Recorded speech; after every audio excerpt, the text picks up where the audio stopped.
Peace, family, from Saket's TV, coming live and direct this evening.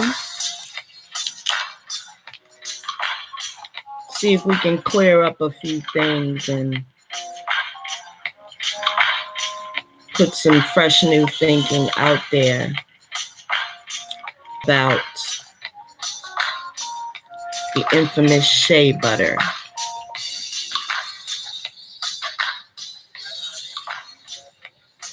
As a lot of you may know or not, my trade name is Shea Butter Me. And I built the skincare business in 2013, launched it in 2014, and I've been working ever since. So I'm sitting here and I have my smoky quartz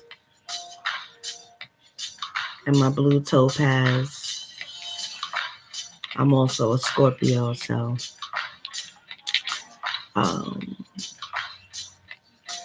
I keep these to keep me focused and grounded on this conversation, because there's a lot of things I want to say in which I don't want to forget.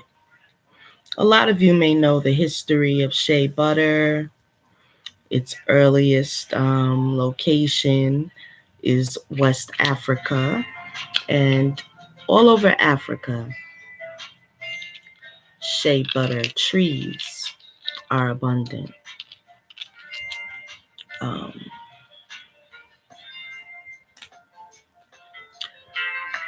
And I've actually had the privilege of working and providing my 90% shea butter product all over the United States, Canada, Hawaii, and a few other international countries.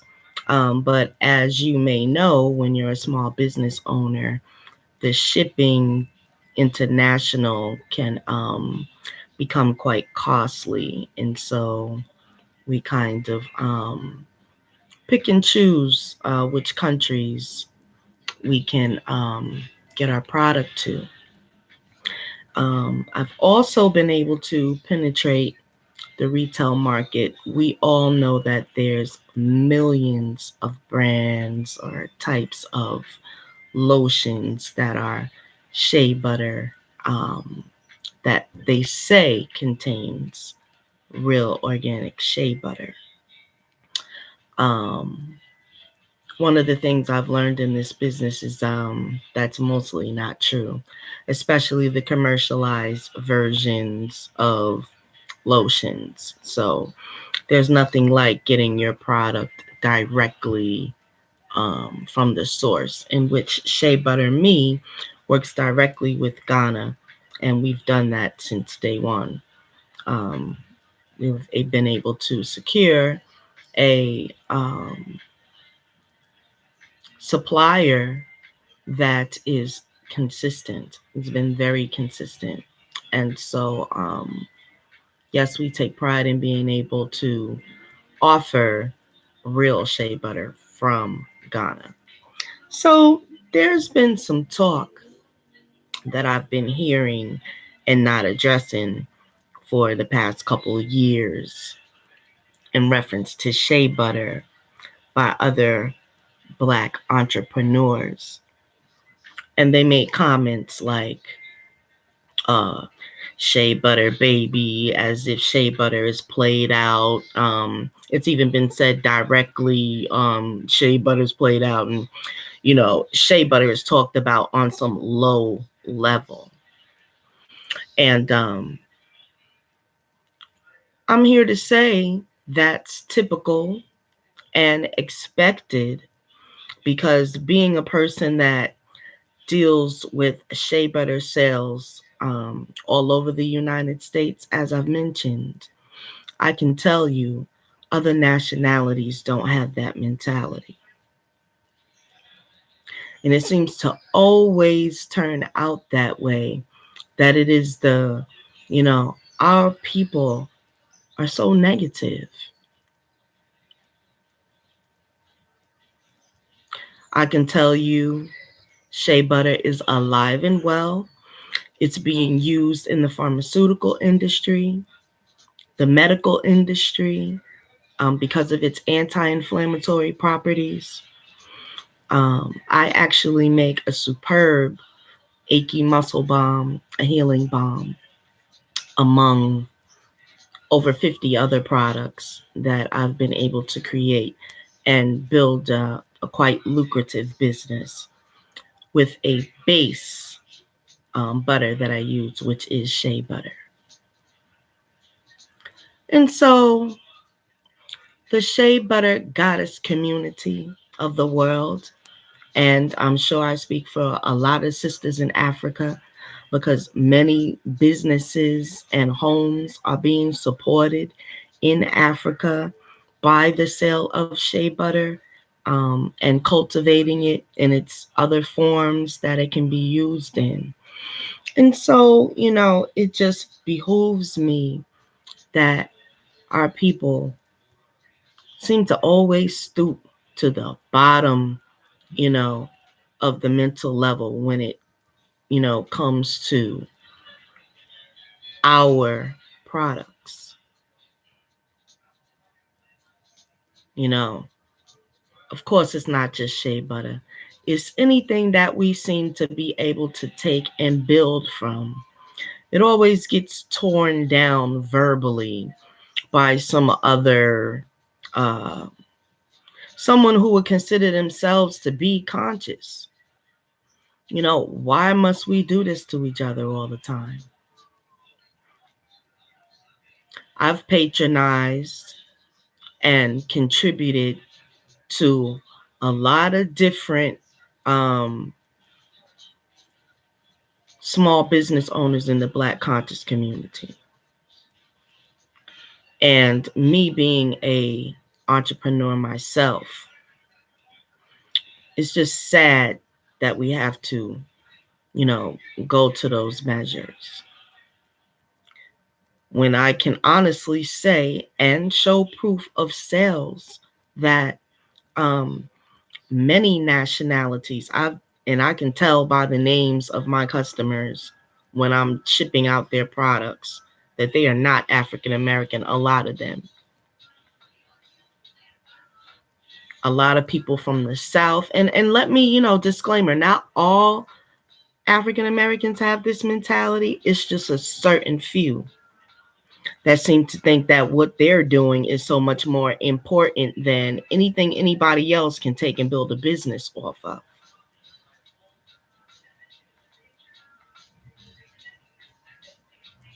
I just think it's uncouth.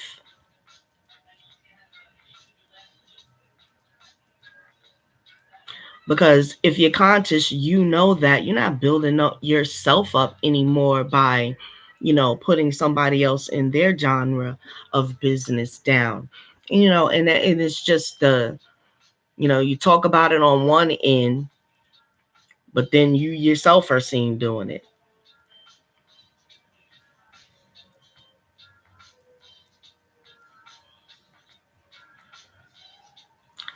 I'll have you know that from 2014, and we're moving into 2020,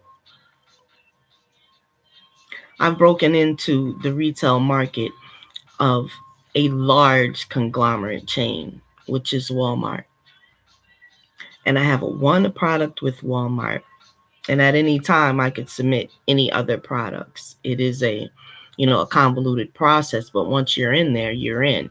And I do have a lot of education and information to share for those that, think it not robbery to develop their product and get it out there in the retail world, so that anyone that chooses to purchase it can do so. I'm also on pretty much every major selling platform: Amazon, Etsy, eBay, Wish. I'm out there. And so I could tell you right now that anything you put your mind to, you can develop it and move it. So for all the shea butter downers out there, I'll have you know that some of us have made, a lot of us have been, and it still is making a very lucrative um, business and living off of the said shea butter, you know. And I just think it's a shame that people got to stoop to that level,